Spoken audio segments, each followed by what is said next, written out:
You've heard of Lara Croft, you've heard of Tomb Raider, but there's something about this spelunking archaeologist that separates her from the everyday gaming grind.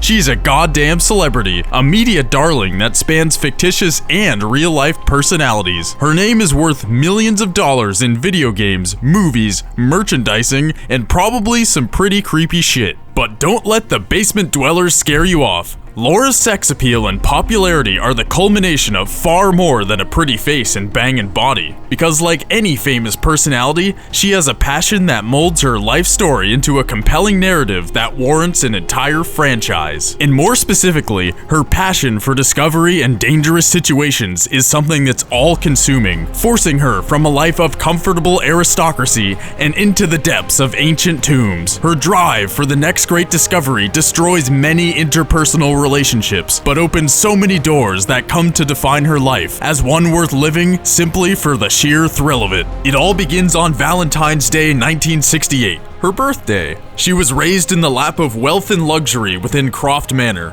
a mansion fictitiously nestled in Wimbledon, Surrey, London, England. Was that like 3 cities? Regardless, Lara was homeschooled until the age of 11 in a sheltered and at times suffocating environment, likely filled to the brim with tea parties, crumpets, and various other English activities. Upon attending the Wimbledon School for Girls, young Lara was inspired by a certain Professor Werner von Croy, who guest spoke about his travels fueled by his love of archaeology. At this point in her life, Lara's true character begins to shine through her pampered aristocratic upbringing. With persistent thoughts of adventure sparked by the famed archaeologist, Lara comes across a National Geographic with none other than von Croy featured on the cover, discussing his plans to venture across Asia and excavate archaeological hotspots, including one in Cambodia, which promises something spectacular. The future badass bursts into her parents' room, begging for the chance to accompany the archaeologist on his expedition, practically throwing the magazine at them. And thanks to the metric fuck ton of money in her parents' bank account, Croft's wish is granted with a massive chunk of funding given to Professor von Croy and the Croft name. Lara's journey towards her independent lifestyle begins here, and she's about to do it without any superpowers. No armor, no lumberjacks, no Batmobile, no spiderweb splooges, no nothing. It may seem obvious, but Lara is one of the few truly famous protagonists without a special edge. Even so, Miss Tomb Raider is about to punch and spelunk her way into a life without family and short on friends, all to test her limits. Will it be worth it? Let's jump into the games to weigh those pros and cons. The Tomb Raider series isn't exactly chronological. It jumps around as it damn well pleases,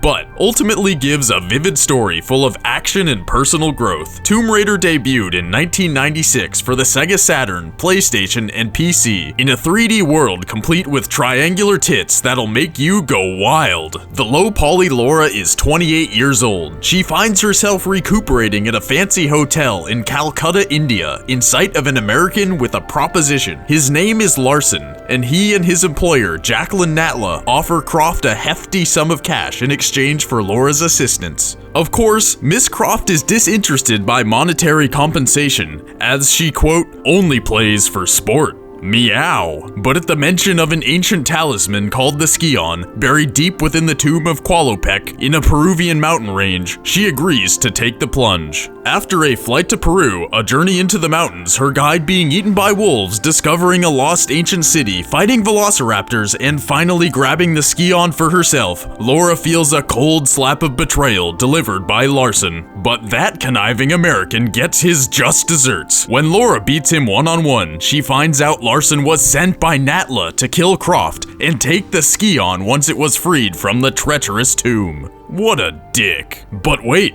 I didn't mention there's 2 more pieces of the talisman, and according to Larson, they're being retrieved by adventurer Pierre Dupont as we speak. Go, Lara, go! To Greece! Lara finds her way to St. Francis Folly, an archaic monastery brewing with hungry lions and gorillas. But nothing her dual pistols can't handle. She delves deeper, discovering ancient ruins, broken statues, and more opponents to test her limits. At this point, I've already skimmed over plenty of plot details, and we're still only halfway there. I haven't even mentioned why any of this matters in the context of Lara Croft's decision to be a chronic bachelorette/adventurer, despite despite being born into aristocracy and lacking superpowers. So without further ado, here's a shameless plot summary of everything else in Tomb Raider 1996. Lara blasts her way to the Scion Fragment's tomb to find Monsieur Dupont himself. So naturally, a death battle breaks out. Pew pew, pow pow pow, sacre bleu. She combines both fragments and trips balls, receiving a vision of a traitor being imprisoned with the final Scion piece in an Egyptian tomb, Lara's next destination. She journeys to the lost city of Khamun, fights off mummified panthers, then takes the final Scion fragment, only to be attacked by Natla and her goons. They rip the Scion from her grasp, then let her dive into the river instead of shooting her, because fuck logic. Lara then motorcycles onto Natla's boat and falls asleep. They go to an island with a goddamn pyramid. Turns out Natla was the one imprisoned in the vision because she was the third ruler of Atlantis thousands of years ago, who used her element of the Scion to breed an army of mutants, but the other rulers found out and locked her away. Then she was freed in the modern day by a nuclear explosion. I don't even know what's going on anymore. Natla accidentally fake kills herself. Lara destroys the Scion and fights Natla's final form, then runs for dear life as the entire pyramid collapses around her. Then she sails away on a boat. With the countless twists and turns, you can't deny that Lara's life is pretty damn exciting. A far cry from the pampered socialite lifestyle back at Croft Manor. But how exactly did this world-exploring, supernatural fighting, Scion-assembling mortal become the lone wolf we know today? This version of Lara and her non-existent ties to friends and family can be traced back to a single event. According to Tomb Raider's lore, a 21-year-old Lara is flying home from a ski trip when her plane crashes into the untamed mountainous forests of the Himalayas. For 2 weeks, she relies on her instincts and intelligence to survive, her first true separation from society. This unplanned ordeal reveals to Lara the side of life without boundaries, without rules. It prioritizes independence and adventure over luxury and social status. It tells her something she already knew, but could never put a finger on, that high society subdues her true nature and oppresses her drive for life-threatening discovery, a trait that has come to define the Tomb Raider series. Upon alerting her parents of this revelation, they disown Lara and take away any funding for her travels. Unfazed, she turns to writing for income. Enter the brand new Lara Croft, detached from her parents and upper-class past. She doesn't have super strength or speed, but she's getting exactly what she wants out of life. It comes at a cost, but let's keep going to see the reward. After the original game came 3 more releases, each building on Lara's character, gradually filling in gaps in no particular order. In Tomb Raider 2, Miss Croft does battle against a man pursuing the Dagger of Xi'an. Stab this bad boy into your heart and poof, you become a dragon. Metal. But not without plunging the Dragon Warrior into another dimension. Metal. Where in the game's climax, Lara enters a tomb, strafing circles around the beast as it spits a torrent of fire. Her well-aimed dualies take the dragon down, and she rips the dagger from his heart. Metal. Is that reward clear yet? It's hard to fight dragons in another dimension under the stuffy, monotonous conditions of high society. However, Lara's world-traveling adventures are about to be rewritten and bogged down by unimaginative development and perhaps even money grubbing. Fast forward past the mostly well-received 3rd and 4th releases to Tomb Raider Chronicles. It debuted in 2000, marking the beginning of what shall be known as the era of shittiness. You can think of this era as similar to the Dark Ages of European history, a time where progress was stagnant and people thought leeching was a good idea. Exaggerations aside, it was during the era of shittiness when the worst pieces of the Tomb Raider franchise were released. These include the aforementioned Chronicles, Angel of Darkness, a flurry of Game Boy Color and Game Boy Advance releases, and the Tomb Raider movies. The movies starring Angelina Jolie are certainly entertaining in both action and Jolie's brilliant performance, but in terms of plot and character development, well, I'll let the critics deal with that part.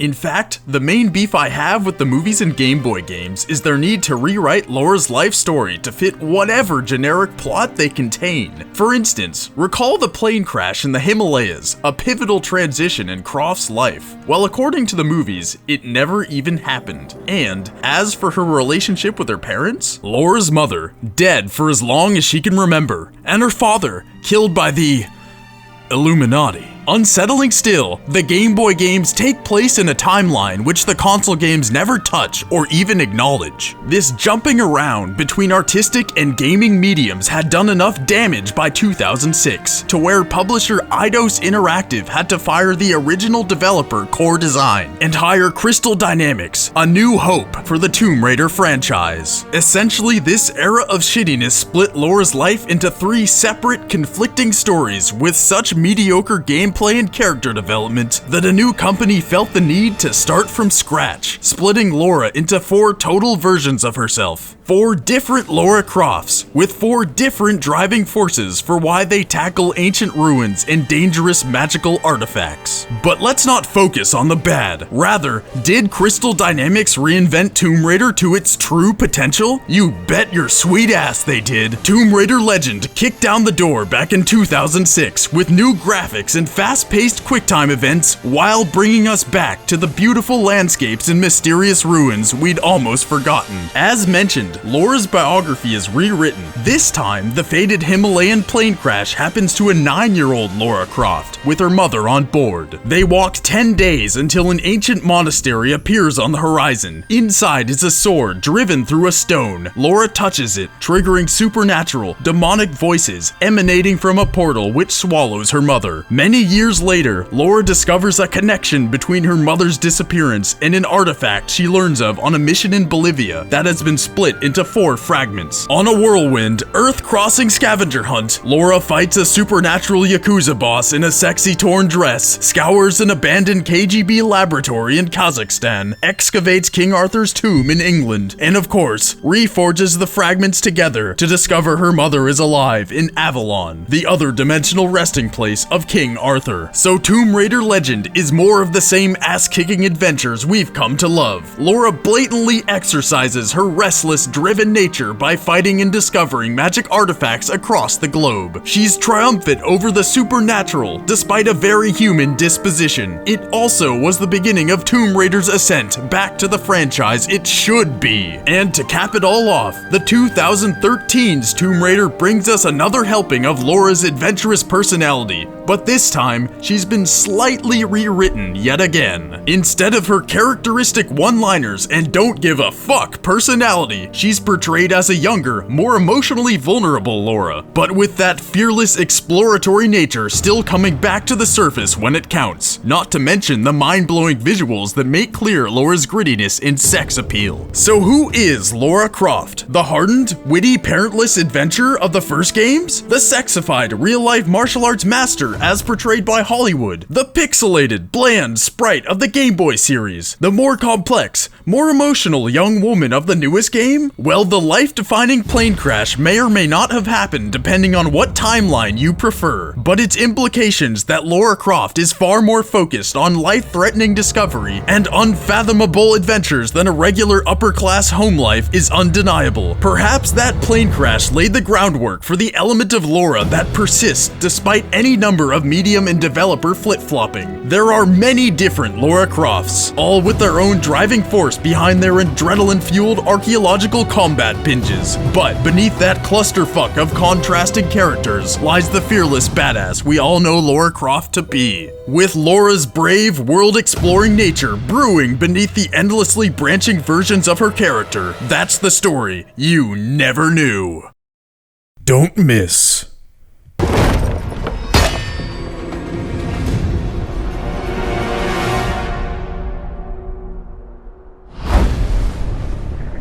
Coming soon.